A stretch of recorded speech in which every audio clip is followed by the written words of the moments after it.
Hey everyone, welcome back to another Godzilla Battleline video, and today we're taking our first look at the Ultraman leader. Now, he's been a leader for a few days. When this video goes live, he'll have been a leader for 5 days, but, we don't always do a video on the weekend, so I thought I would save this for Monday, gotta spruce out the content before the new season starts, right? So, this is my first kind of reactions and thoughts on the Ultraman leader. And I've already said it in the Discord group a few times, and I mentioned it on stream. So if you're like deep in my community, you probably already know what I'm about to say. But I don't think he's all that good. I'm just not a fan of his cooldowns. Right? I think his ability is like not the perfect ability, but I think it does a lot. Like Ultraman as a unit already does a lot. He has piercing, he flies, he's on the ground, he has extremely long range, he's stun immune, right? A lot of things going for him. They tried to make it like his kit also had a lot going for it. It has a speed boost, it has a damage buff, it has knockback. But the time is 10 seconds for all of these things, right? And it has a 120-second cooldown. So it's a 2-minute uptime for 10 seconds of 20% damage, for 10 seconds of a 30% speed boost. If you want damage and speed boost, use a Viability leader. For 30 seconds, you will get a damage boost to all of your ranged units and a speed increase in water. If you want just a damage boost for 15 seconds, for 50%, you could use G89 leader. The knockback, Ultraman has a better knockback ability than Mechagodzilla. So I think the only character in the leader ability field that it ups is Mechagodzilla, because Mechagodzilla does knockback and it produces vehicles from facilities faster, but no one is using facilities in the meta right now. You could use them in a lower rank. You could use M-Bots if you're doing like a stall deck with like G80 or not G9, like a stall deck with Earth and Space Godzilla. But that's very far and few in between.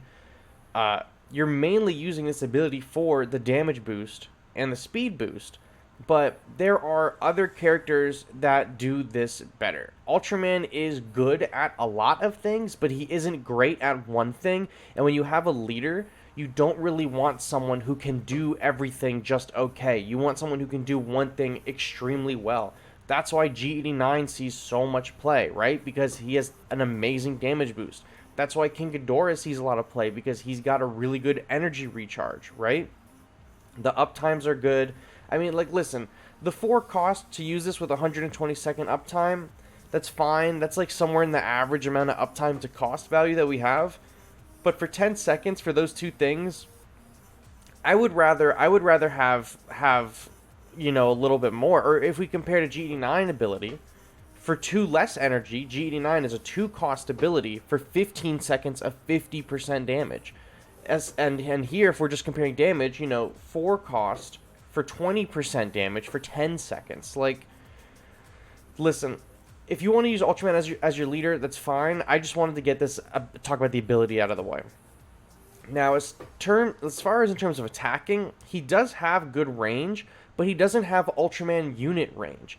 Ultraman as a leader cannot hit Manilas and other Ultramen, right? They can hit him, he can't hit them. He doesn't have that kind of range.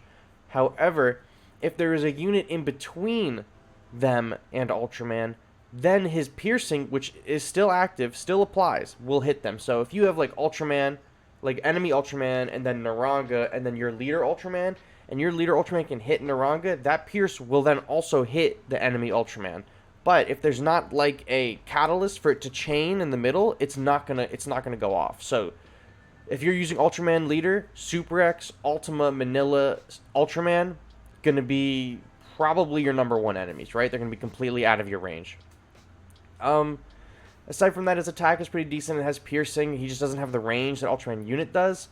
And it's not too bad for defense, because obviously piercing is good. You want AoE leaders. That's like the big thing, right? A single target leader is going to have a lot harder of a time than an AoE leader. G89, Biollante, Mecha King Ghidorah all are really good leaders, because they can not only have good abilities, but they can hit AoE, and it's really good to defend themselves. While Ultraman isn't hitting in a wide range, he can at least hit, 2 units, one right after the other behind each other, the piercing. Should you make Ultraman your leader? I don't think so. I think if you have Ultraman, you're gonna want to run him as a unit. It's the same thing as Batra, where it's just too good of a unit to pass up. You know, you got like slot them into your team, man. Ultraman is so good. A lot of people. I pulled Twitch chat, or not Twitch chat. Oh my god, we don't even stream on Twitch that much anymore. I pulled YouTube chat on our last live stream. And like 32% of you guys said that you are going to have Ultraman at level 4 or higher at the end of the season. That's awesome. You don't want to take like a level 5 or 6 4-star leader up into like Kodum or something like that, or into like some of the higher arena ranks. But you're going to definitely want to take a 4 or more leveled up Ultraman into your team onto the field. He's a phenomenal unit. He brings so much utility to your team. He is so good right now. You just would be doing yourself a disservice if you didn't include him in your on the field roster, and then you could swap out your leader for something that's going to do, you know, something better. GE9, Biollante, Mecha King Ghidorah. If I had to rank Ultraman as a leader, and this will be a spoiler for my inevitable new leaders tier list, I'm probably going to do one next month when Destroy and Octopus come out in case one of them are leaders. I think he's probably a low A. He's not terrible. He does a lot of things good, but he doesn't do one thing great. And you really want your leader to do one thing great. Those are my thoughts. Those are my quick ramblings. I am enjoying using him as a leader. I think it is fun and different, but I would much rather use him on the field. And the 2 battles that I'm showing you are like the only 2 battles today that I didn't encounter an Ultraman. And as soon as I encountered an Ultraman and they came up on my leader, wasn't much I could do except Dimension Tide them closer to myself.